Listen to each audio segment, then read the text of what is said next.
एक गांव में प्रिया अपने गरीब माँ के साथ रहती थी। प्रिया की माँ ईंट ढोकर अपना गुजारा करती थी। बारिश होने के वजह से प्रिया की माँ 3 दिन से काम पर नहीं जा पाई, जिसके वजह से घर का सभी खाना धीरे धीरे करके समाप्त हो गया। प्रिया को बहुत ज्यादा भूखा देखकर प्रिया के माँ ने सोचा कि अब खाना का इंतजाम करना होगा, और ये सोचते हुए घर में रखे हुए सोने का हार लेकर प्रिया की माँ बाजार में चल पड़ी बेचने के लिए, ताकि उसे बेचकर कुछ खाना खरीदा जा सके। जब प्रिया की माँ सुनार के यहाँ अपना हार बेचकर वापस आ रही थी, तभी रास्ते में एक बुजुर्ग औरत मिली जो फटी पुरानी साड़ी पहन रखी थी और प्रिया की माँ से वो खाना मांगने लगी। प्रिया की माँ बोली कि उसके पास खाना नहीं है, ये कुछ पैसे हैं, वो रख लो। बदले में वो बुजुर्ग औरत ने प्रिया के माँ को एक पस दी और बोली कि बेटा इसे रखो, अब इसका मेरे पास कोई काम नहीं है।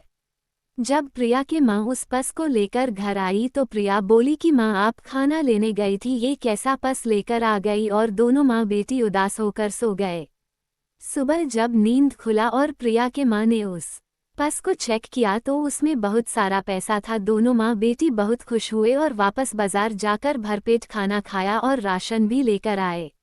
जब भी घर का राशन खत्म होता तब प्रिया की माँ उस पस को चेक करती और उसमें से बहुत सारे पैसे निकलते। ऐसे करके अब दोनों माँ बेटी बहुत सुखी से रहने लगी, और माँ को समझ में आ गया कि वो साधारण पस नहीं बल्कि कोई जादुई पस है, और जो औरत मिली थी जिसका उन्होंने मदद किया था वो कोई साधारण महिला नहीं थी।